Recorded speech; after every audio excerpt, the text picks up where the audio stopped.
alami. Segala puji kita panjatkan kehadirat Allah Subhanahu wa Ta'ala atas rahmat dan karunia-Nya. Kita dapat berkumpul di ruangan ini dalam rangka sosialisasi budaya positif dari saya selaku calon guru penggerak angkatan 10 Rahian di SSI dari SMA Negeri 22 Palembang. Selamat dan salam selalu tercurah kepada junjungan kita Nabi Muhammad SAW. Berkat beliaulah kita dapat dalam keadaan Islamnya seperti kita rasakan pada saat ini. Yang kedua, terima kasih saya ucapkan kepada Bapak Ibu guru semua atas kehadiran di dalam sosialisasi budaya positif yang ada di sekolah kita. Mudah-mudahan apa yang saya paparkan itu akan memberi manfaat kepada Bapak Ibu dan juga kepada sekolah kita pada umumnya. Jadi pada kesempatan ini saya akan menyebarkan pemahaman dan penerapan dan juga pengalaman saya, terutama di dalam budaya positif.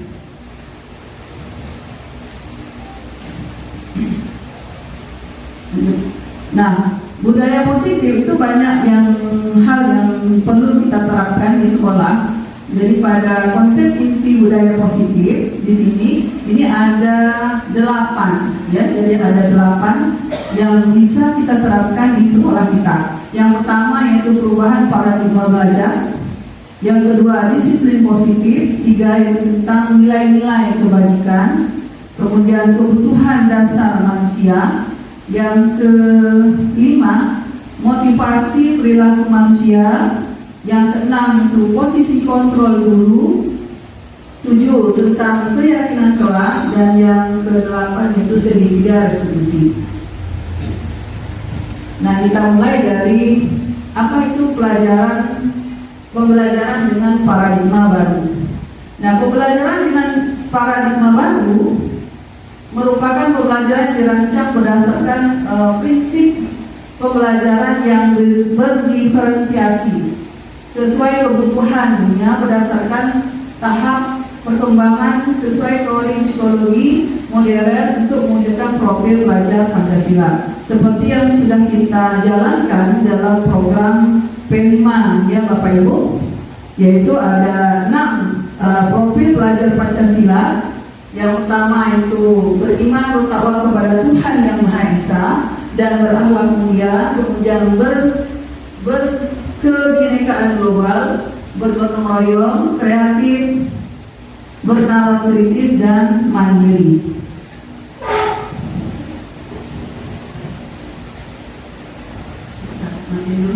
Lanjutkan. Berikutnya itu mengenai miskonsepsi tentang teori kontrol, bahwa di dalam pembelajaran kita selaku guru itu adalah kontrol ya. Jadi ada miskonsepsi atau salah persepsi bisa dikatakan seperti itu yang selama ini kita jalankan ya dalam proses pembelajaran. Yang pertama itu ilusi guru mengontrol murid ya. Kita tidak bisa mengontrol murid atau memaksakan kehendak kita sesuai keinginan kita terhadap murid kita. Artinya guru hanya sebagai pengontrol saja, tapi tidak bisa kita memaksakan kehendak kepada murid kita sesuai keinginan kita ya. Kemudian yang kedua, ilusi bahwa semua penguatan positif efektif dan bermanfaat. Kadang-kadang kita memberikan pujian kepada murid, kepada siswa, itu juga ada baiknya, tetapi ada juga dampaknya ya. Misalnya memberikan pujian, penghargaan, terkadang murid itu akan ketergantungan terhadap penghargaan kita itu, sehingga dia tidak mandiri mungkin ya, atau tergantung pada 1 atau 2 guru saja yang memberikan penghargaan atau pujian. Jadi ada dampak negatifnya terhadap penguatan positif. Kemudian yang ketiga, ilusi bahwa kritik dan membuat rasa bersalah mampu menguatkan karakter. Nah, kadang-kadang kita pada siswa kita itu dalam hal ucapan itu kadang kita menyalahkan siswa. Jadi sehingga siswa itu merasa bersalah terhadap mungkin ada perbuatan yang memang kesalahan, tetapi kita tidak bisa juga membuat rasa bersalah kepada siswa sehingga dia akan mungkin malu ya atau kecewa terhadap sikap kita memberikan kritik dan juga membuat rasa bersalah. Yang keempat, ilusi bahwa orang dewasa berhak memaksa. Nah, ini kadang kita ada rasa ya, kadang-kadang dalam mengajar atau memberi pelajaran pada siswa itu sifatnya memaksa, mungkin memaksa kepada murid kita bahwa kamu harus seperti ini, mengumpulkan tugas seperti ini ya. Padahal setiap murid kan mempunyai kemampuan yang berbeda-beda dan juga minatnya juga berbeda-beda. Jadi lebih ke mungkin pembelajaran diferensiasi yang akan kita terapkan. Nah, untuk mengubah paradigma stimulus respon ke pendekatan teori kontrol ya. Nah, ini adalah suatu realita stimulus respon. Apa perbedaan dengan teori kontrol? Di sini bisa kita baca bahwa realitas atau kebutuhan kita itu adalah sama, atau kemudian kalau teori kontrol, realitas kebutuhan kita itu akan berbeda ya, antara kedua konsepsi. Kemudian semua orang melihat hal yang sama untuk stimulus, sedangkan teori kontrol setiap orang memiliki gambaran yang berbeda-beda dalam pandangan, mungkinnya dalam pandangan suatu masalah. Yang ketiga, kita mencoba mengubah orang agar berpandangan sama dengan kita. Sedangkan teori kontrol, kita berusaha memahami pandangan orang lain tentang dunia. Jadi memahami, kita bisa memahami. Sedangkan yang ini mengubah orang lain agar sama dengan kita. Orang lain bisa mengontrol saya kalau stimulus respon. Sedangkan teori kontrol hanya Anda yang bisa mengontrol diri Anda sendiri. Jadi kita ada motivasi kontrol sendiri terhadap diri sendiri. Kemudian untuk stimulus respon ini saya bisa mengontrol orang lain. Nah, inilah yang miskonsepsi tadi mungkin ya, bahwa kita bisa mengontrol siswa kita. Kemudian Anda tidak bisa mengontrol orang lain kalau teori kontrol. Pemaksaan ada pada saat rujukan gagal, sedangkan teori kontrol itu kolaborasi dan konsensus menciptakan pilihan-pilihan baru. Dan yang terakhir, model berpikir menang atau kalah, sedangkan model untuk teori kontrol, model berpikir menang dan menang. Jadi sama-sama merasa menang saya. Nah, untuk budaya positif, disiplin itu mengacu pada disiplin diri, ya, yang memiliki tanggung jawab terhadap apa yang dilakukannya dan berdasarkan nilai. Jadi nilai-nilai yang diyakini. Itu kalau pengertian dari disiplin. Sedangkan disiplin positif, apa itu disiplin positif? Adalah salah satu cara penerapan disiplin yang bertujuan untuk menumbuhkan kesadaran serta memberdayakan peserta didik tanpa imbalan, penghargaan atau reward, ancaman atau hukuman. Itu disiplin positif, ya. Nah, sebagai pendidik, tujuan kita adalah menciptakan agar peserta didik yang memiliki disiplin diri sehingga mereka berperilaku mengacu dengan nilai-nilai kebajikan universal dan memiliki motivasi intrinsik dalam perubahan perilaku ke arah yang lebih baik. Jadi di sini ditonjolkan itu adalah motivasi intrinsik yang ada pada diri anak masing-masing, yaitu nilai-nilai baik yang kita tonjolkan dalam budaya positif.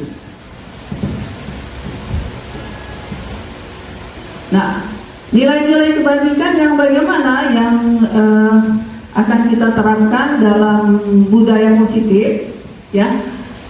Jadi nilai yang disepakati bersama lepas dari suku, bangsa, agama, atau bahasa maupun latar belakangnya.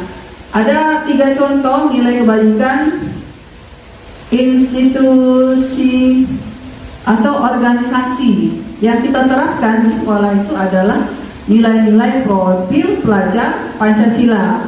Nah, ini yang sudah kita terapkan, yaitu ada 6, yaitu beriman bertakwa pada Tuhan Yang Maha Esa, berakhlak mulia, kemudian berbinekaan global, gotong royong, mandiri, kreatif, dan bernalar kritis.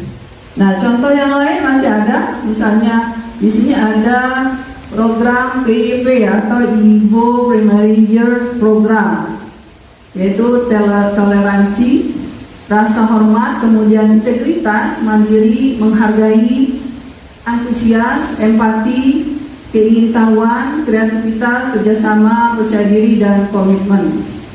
Lalu ada keterampilan hidup atau life skill, itu dapat dipercaya, lurus, hati, pendengar yang aktif dan tidak merendahkan orang lain, dan memberikan yang terbaik dari diri.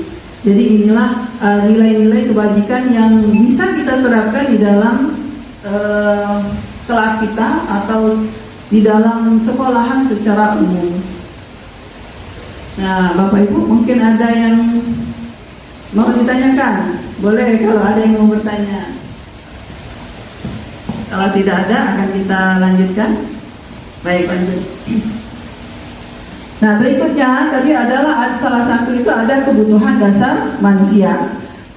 Kebutuhan dasar manusia itu adalah segala sesuatu yang kita lakukan untuk mendapatkan apa yang kita inginkan. Namanya kebutuhan dasar, berarti wajib kita penuhi. Nah, seluruh tindakan yang kita lakukan ini memiliki tujuan tertentu. Dan semua usaha terbaik yang kita lakukan adalah dalam rangka agar kebutuhan dasar kita terpenuhi dengan baik. Jadi kebutuhan dasar manusia, terutama kita sebagai guru, kemudian sebagai siswa, tentu punya kebutuhan yang mendasar. Nah, kebutuhan mendasar itu harus kita penuhi. Kalau tidak terpenuhi itu kadang kita bagaimana caranya agar bisa terpenuhi. Bahkan kadang-kadang kita bisa melanggar peraturan-peraturan untuk memenuhi kebutuhan manusia itu, baik itu kita sebagai manusia, sebagai guru, dan juga sebagai siswa. Nah, ada 5 kebutuhan dasar manusia. Ya, yang pertama bertahan hidup. Nah, bertahan hidup ini kebutuhan pokok. Pokok misalnya makanan, pakaian, tempat tinggal, keamanan, dan kesehatan. Kemudian yang kedua kasih sayang. Nah, kasih sayang itu apa? Rasa ingin diterima, kemudian dipedulikan, berbagi, kerjasama, dan menjadi bagian dari suatu kelompok. Jadi adanya rasa diterima di antara teman misalnya ya, di sekolah, itu merupakan bentuk dari kasih sayang. Yang ketiga, penguasaan. Nah, penguasaan itu atau power ya, bisa juga dikatakan sebagai power. Itu dapat berupa ya, kebutuhan dapat berupa harga diri, keinginan untuk dianggap memimpin, kemudian berprestasi, diakui dan didengar. Karena kita sebagai manusia ada rasa seperti itu, ingin kita didengar, ingin kita dihargai ya, sama teman, dengan murid kita misalnya, dengan pimpinan kita, itu tetap ada rasa kebutuhan tersebut. Yang keempat yaitu kebebasan.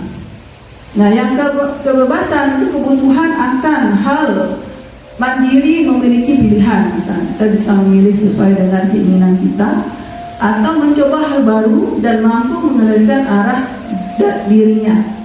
Nah, itu kebebasan. Misalnya kita bebas melakukan strategi pembelajaran kita sendiri, ya, tidak perlu adanya tekanan atau paksaan dari pimpinan atau dari rekan yang lainnya. Yang kelima, kesenangan. Jadi kesenangan juga perlu kita penuhi. Di antaranya ada hal kebutuhan bermain misalnya kepada anak-anak. Kadang anak-anak dalam hal belajar pun dia masih bermain misalnya. Kenapa? Mungkin kebutuhan kesenangannya tadi belum terpenuhi sehingga dia lakukan pada saat proses pembelajaran. Jadi bermain, ada rasa humor ya, antusiasme dan tertawa. Ini kebutuhan kesenangan yang harus kita penuhi. ya. Jadi kelima ini kalau bisa kita penuhi semuanya, ya. Walaupun tidak maksimal, mungkin ya tetap akan ada kebutuhan yang kita penuhi.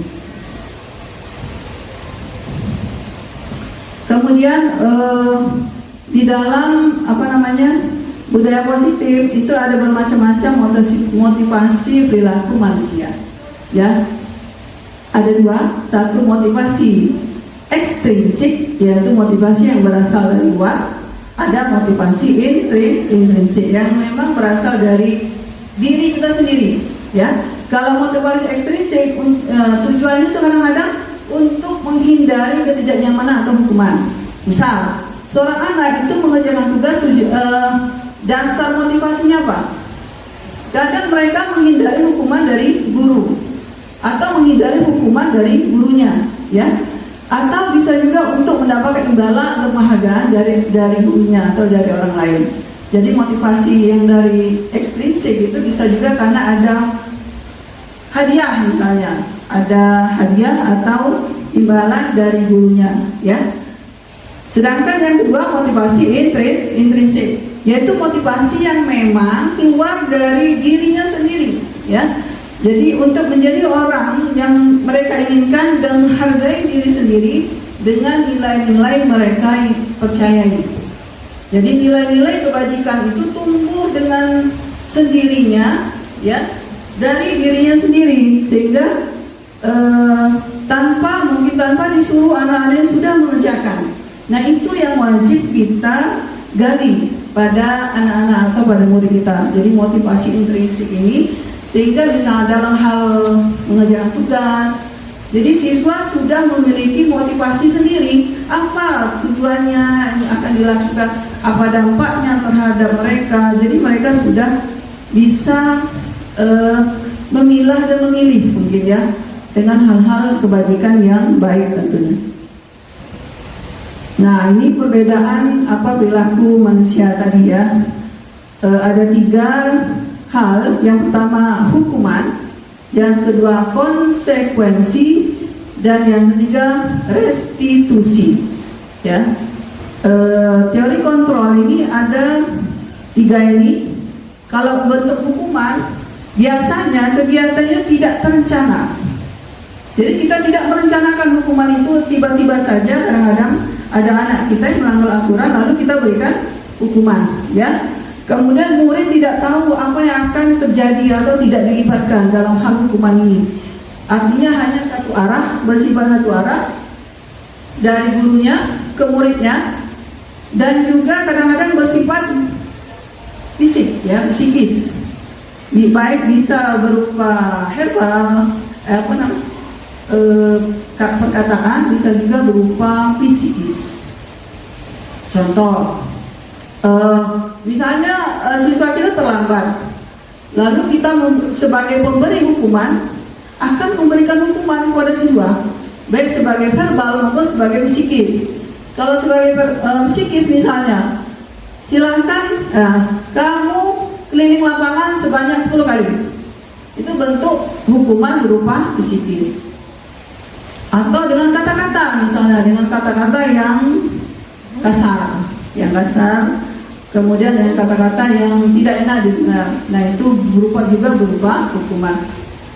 Dampaknya itu sama-sama berdampak, baik sebagai psikis maupun sebagai hukuman sebagai fisik. Dan yang kedua konsekuensi. Kalau konsekuensi ini kegiatannya terencana atau ada kesepakatan, ya, sesuai aturan, disepakati sesuai peraturan-peraturan. Artinya kedua belah pihak itu sudah tahu aturan dan konsekuensi yang akan diterima. Kemudian murid tetap dibuat tidak nyaman. Kadang-kadang sikap guru memonitor murid selalu, jadi selalu memonitor pekerjaan dari muridnya. Nah, ini masih agak lebih baik, ya, daripada pemberi hukuman. Nah, yang lebih bagus lagi itu adalah kegiatan atau langkah restitusi. Restitusi, bukan restitusi. Restitusi. Jadi langkah-langkah restitusi ini merupakan proses menciptakan kondisi bagi murid untuk memperbaiki kesalahannya, kemudian proses yang kolaboratif mengajarkan murid untuk mencari solusi secara sendiri. Nah, ini mungkin yang lebih baik diterapkan dalam kelas kita atau di dalam memecahkan setiap masalah yang kita hadapi dalam hal kesalahan-kesalahan pada murid kita, ya. Nah, ada 5 posisi kontrol guru, ya, terkait dengan motivasi perilaku tadi. Yang pertama itu penghukum, sebagai penghukum. Yang kedua sebagai pembuat merasa bersalah. Kemudian yang ketiga itu sebagai teman, kita sebagai teman. Yang keempat sebagai pemantau dan sebagai manajer. Kira-kira yang mana yang bagus Bapak Ibu? Antara kelima posisi kontrol guru ini? Manajer. Sebagai manajer. Sebagai manajer. Yang paling kurang bagus itu sebagai penghukum. Tapi yang mana yang sudah kita terapkan di antara kelima itu? Atau kombinasi antara kelima itu? Ya, mungkin berawal dari satu, beralih kedua, atau kombinasi dari kelimanya. Nah, baiklah, mungkin bisa kita lihat ini perbedaan di antara 5 posisi kontrol dulu. Nah, ini contoh penerapan 5 posisi kontrol guru. Kasusnya ini, kasus siswa tidak memakai atribut lengkap saat upacara bendera. Ya. Sebagai penghukum, apa yang diucapkan, apa yang dilakukan, maka siswa disuruh hormat pada bendera selama 1 jam. Jadi dia suruh tegaklah di depan lapangan menghormat bendera selama 1 jam. Ini berarti bentuk psikis atau fisik Bu, Bapak? Sebagai fisik, ya, hukuman fisik karena dia mengerjakan sesuatu. Terus ditambah dengan angkat kaki sebelah pula nanti kan. Nah, itu ini bentuk contoh yang berperan sebagai penghukum, ya. Kemudian yang kedua, pembuat rasa bersalah. Nah, kalimatnya bisa kita lihat di sini. Berapa kali ibu harus memberitahu kamu mengecewakan ibu, sehingga anak-anak itu merasa bersalah dengan kesalahan dia yang dia lakukan. Nah, itu. Kemudian berikut sebagai teman. Nah, sebagai teman berarti kita ajak murid itu sebagai teman. Kata-katanya mungkin lebih bersahabat, kemudian bercanda, ya. Apa kalimatnya? Ayo dong kita ikuti aturan sekolah, misalnya kan. Tolong bantu ibu ya sekali ini. Ya sudah, tidak apa-apa. Lain kali jangan sampai berbuat seperti ini lagi. Mungkin nadanya lebih netral atau rendah, ya, netral. Nah, itu kita sebagai teman. Mungkin pernah juga kita berbicara seperti itu kepada murid-murid kita, ya, sebagai teman. Nanti boleh memilih nanti kita akan seperti apa. Yang ketiga, pemantau. Pemantau itu pengawas, ya. Kamu sudah melanggar peraturan sekolah, kamu tahu konsekuensinya. Potong rambutnya besok dan jangan diulangi lagi. Nah, ini kalimat sebagai pemantau, ya. Mungkin lebih lembut lagi kalimatnya, tetapi ada ketegasan di situ. Kalau pemantau itu dia melanggar aturan, kemudian kita tegur dengan nada yang tidak terlalu tinggi, dan juga kita memberikan ketegasan, ya, pada pemantau. Yang terakhir selaku manajer. Nah, kalau manajer ini nadanya itu rendah, ya. Apakah kamu tahu kesalahan kamu? Nah, itu. Kira-kira bagaimana cara kamu memperbaiki kesalahan kamu ini? Nah, jadi kita tidak menyalahkan siswa kita itu, tetapi kita bertanya apa kesalahan dia. Kemudian kira-kira dia berusaha sendiri untuk memperbaiki kesalahannya. Nah, itu mungkin sudah bisa paham, ya Bapak Ibu, perbedaan antara 5 kontrol guru tadi. Satu sebagai penghukum, yang kedua pembuat rasa bersalah. Jadi dia siswa merasa bersalah. Ketiga teman, yang keempat pemantau, yang kelima manajer, yang terbaik adalah manajer. Nah, kita berusaha untuk menjadi seorang manajer, ya manajer di sekolah tentunya bagi murid-murid kita. Nah, kemudian yang berikutnya keyakinan kelas. Nah, keyakinan kelas ini adalah salah satu budaya positif yang baik yang perlulah kita terapkan di kelas kita, ya. Karena keyakinan kelas ini memiliki tentu kelebihan-kelebihan.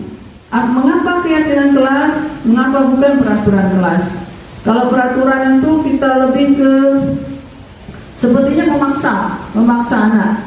Sedangkan keyakinan kelas, mereka yakin sendiri, mereka membuat kesepakatan sendiri, kemudian meyakini dan melaksanakan sendiri apa yang sudah menjadi kesepakatan dan keyakinan kelasnya. Nah, seperti itu.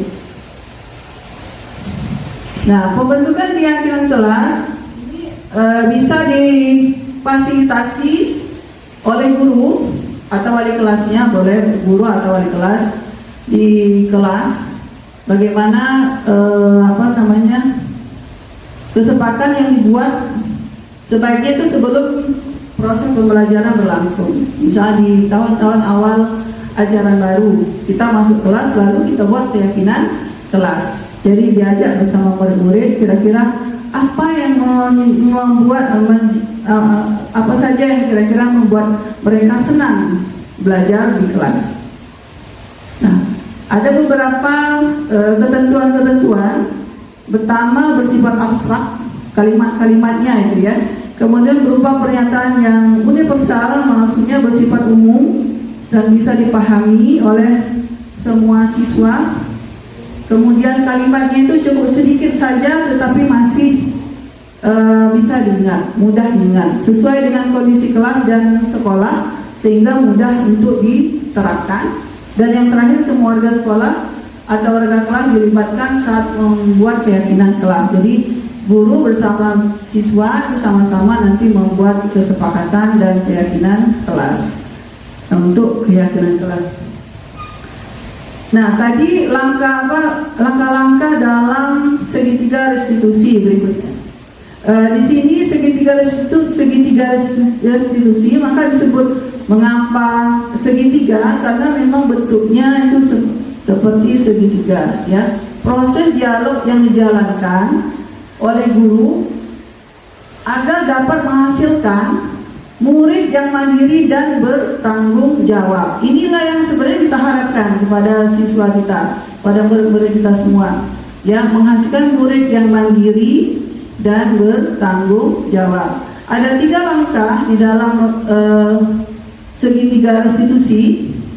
Yang pertama, menstabilkan identitas. Jadi apabila anak-anak itu berbuat kesalahan, kita harus menanyakan mengapa dia berbuat seperti itu. Ya, itu namanya menstabilkan.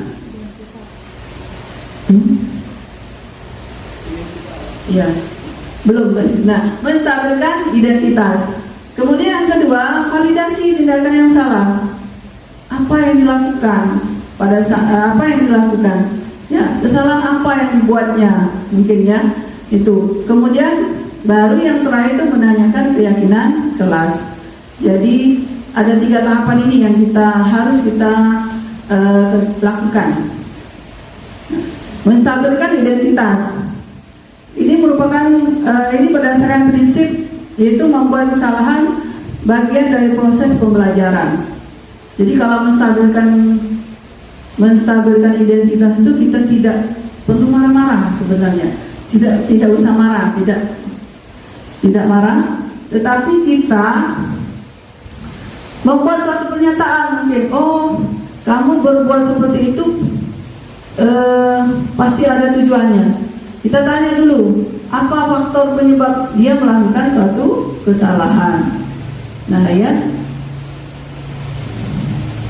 Yang kedua, validasi tindakan yang salah, yaitu berdasarkan prinsip serta perilaku berupaya memenuhi kebutuhan tertentu. Misal kalimatnya gini, kamu patut bangga karena telah melindungi sesuatu yang penting buatmu, atau kamu melakukannya karena mempertahankan sesuatu yang penting bagi kamu. Nah ini jadi validasi tindakan yang salah. Walaupun salah, tapi kita memberikan apa validasi itu ya. Ada yang tahu validasi maksudnya? Memvalidasi, nah menguatkan kenapa dia itu berbuat seperti itu, ya kesalahan seperti itu. Yang ketiga, menanyakan keyakinan. Jadi sebelumnya memang harus ada kesepakatan dan keyakinan kelas yang kita buat dengan murid-murid kita. Kemudian pada saat dia akan berbuat salah, kita tanyakan kembali keyakinan kelas yang sudah disepakati. Keyakinan kelas apa yang dilanggar? Ya. Nah, contoh apa keyakinan kelas nih? Apa keyakinan kelas kita? Nah, nilai-nilai apa yang telah disepakati bersama? Nah, ada contoh tapi tidak ada videonya. Nah, meyakinkan menanyakan keyakinan kelas. Jadi memang patut kita membuat kesepakatan atau keyakinan kelas di dalam kelas kita sendiri. Paling tidak kita selalu wali kelas. Ya, ini contoh yang sudah saya lakukan.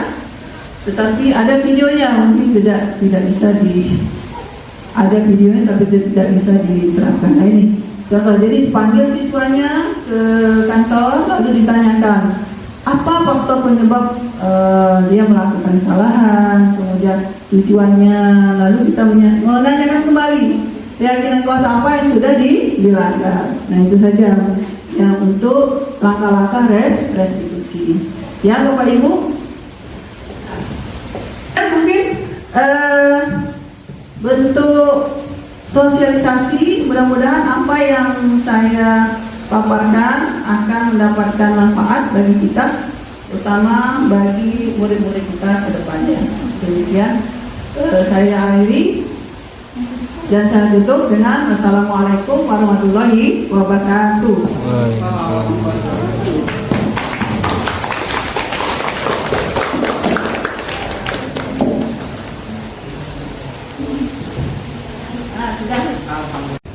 Assalamualaikum warahmatullahi wabarakatuh. Waalaikumsalam warahmatullahi wabarakatuh. Apa kabar semuanya hari ini?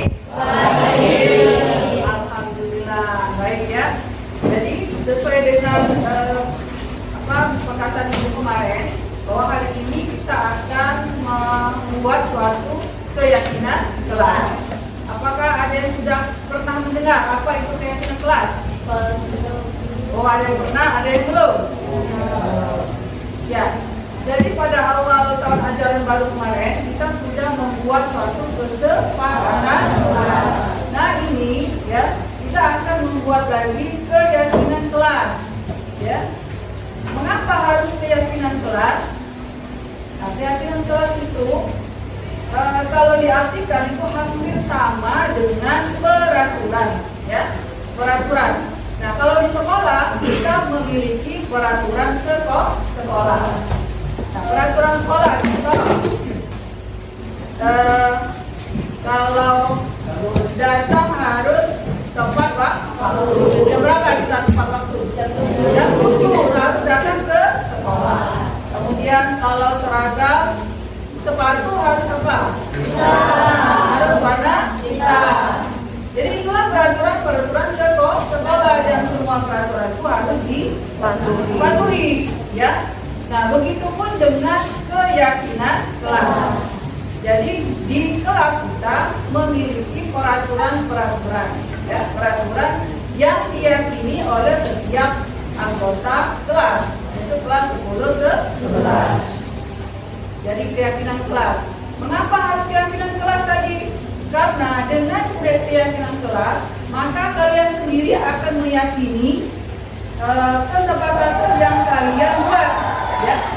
Kemudian kalian itu dengan kesadaran sendiri akan melaksanakannya. Jadi tumbuh dari diri sendiri. dan juga kalian lebih bertanggung jawab untuk melaksanakannya. Ya, kalau punya kesadaran diri, kemudian bertanggung jawab akan peraturan yang ada di kelas atau keyakinan yang telah disepakati, maka itulah yang disebut dengan keyakinan kelas. Ya, nah, kalau di dalam keyakinan kelas lain dengan peraturan, ya, peraturan sekolah. Jadi keyakinan kelas itu menggunakan kalimat-kalimat positif, ya, kalimat positif, tidak boleh kalimat negatif. Jadi seperti apa yang kalimat positif? Nah, contoh, kalau kita lagi ujian tidak boleh mencontek, ya kan? Nah, kalau aturan yang tidak boleh mencontek itu berarti ada kata tidak bolehnya, tidak boleh atau jangan mencontek. Itu adalah kalimat negatif. Jadi harus dengan kalimat lain yang memiliki nilai positif. Jadi kalau tidak boleh mencontek, apa ininya? Nilai positifnya harus jujur. Nah, itu satu. Atau contoh lain misalnya, jangan membuang sampah di dalam kelas. Nah, karena tadi masih ada kata jangan, berarti kan masih bernilai negatif. Jadi harus diganti jangannya itu. Kalau tidak boleh membuang sampah artinya apa? Nah, menjaga kebersihan di kelas. Nah, seperti itu. Jadi kita mulai membuat keyakinan kelas, ya. Setuju? Oke. Jadi Ibu akan membagikan kertas sticky note. Kemudian silakan nanti tulis di kertas sticky note itu, ya, ditulis. Lalu kalau sudah ditulis, tempelkan di depan, yaitu di tempat yang sudah Ibu sediakan, yaitu di styrofoam yang ada di depan, ya. Nanti baru kita seleksi mana yang sama kita kumpulkan, yang berbeda baru kita bedakan, ya. Silakan nanti boleh diskusi dengan temannya. Oke? Silakan bagikan kertasnya dulu.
Mari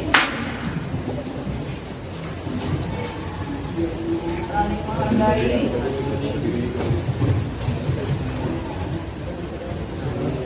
nama, jaga kebersihan, kemudian datang tepat waktu, menghargai sama teman, ya, sama menghargai. Kemudian datang tepat waktu. Boleh? Kemudian sudah ibu kelompokkan. Nanti dihasilkan ada 1, 2, 3, 4, 5, 6, 7, 8, 9. Ada 9 keyakinan kelas yang sudah kalian buat, ya, dari masing-masing setiap anggota kelas. Karena banyak yang sama, jadi ambil satu saja, ambil satu, ya. Yang pertama ada saling menghargai teman. Itu yang pertama, ya. Kemudian kedua, menghormati guru dan teman-teman. Jadi yang kedua.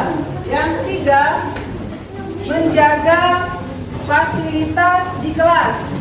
Itu yang ketiga. Yang keempat, hadir tepat waktu. Yang kelima, berkata sopan, baik sama teman maupun sama guru. Ya. Kemudian menjaga kerapian pakaian. Menjaga kerapian pakaian. Nah, berikutnya menjaga kebersihan kelas. Kemudian mengikuti pembelajaran dengan konsisten. Artinya kalau lagi belajar ya harus. Jadi ada 9. Masih ada tadi apa? 1, saling menghargai. Yang kedua, saling menghormati, baik teman maupun guru. Yang ketiga, menjaga fasilitas ya, kelas. Yang keempat, hadir tepat waktu. Ya. Kemudian berkata sopan. Yang kelima.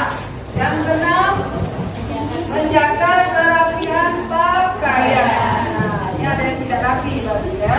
Kemudian yang keenam, yang ketujuh, disiplin mengerjakan tugas. Jadi disiplin mengerjakan tugas itu mengerjakan tugas dan mengumpulkannya tepat waktu. Kemudian mengikuti pembelajaran dengan konsisten. Ya. Nah itu. Bagaimana dengan kesepakatan keyakinan kelasnya? Setuju semuanya? Jadi, ya, keyakinan kelas ini harus dilakukan, harus dikerjakan, ya, dengan penuh kesadaran dan juga tanggung jawab. Bisa? Bisa. Artinya tidak ada lagi yang terlambat, ya. Tidak membuang sampah jelas, ya. Jadi itu yang harus kita sepakati. Jadi mulai tertentunya keyakinan kelas, kalian memiliki apa? Memiliki peraturan kelas yang harus dilakukan, ya, harus disepakati dan juga kalian yakini. Jadi semua ini akan menghasilkan kalian lebih baik ke depannya, ya. Kalau setuju, jadi semuanya harus tanda tangan tentang keyakinan kelas, ya. Jadi silakan ibu tanda tangan di sini, ya, bergiliran. Ya, menanda tangannya.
Ibu dengar dari di kelas katanya kamu bertanya dengan Arif.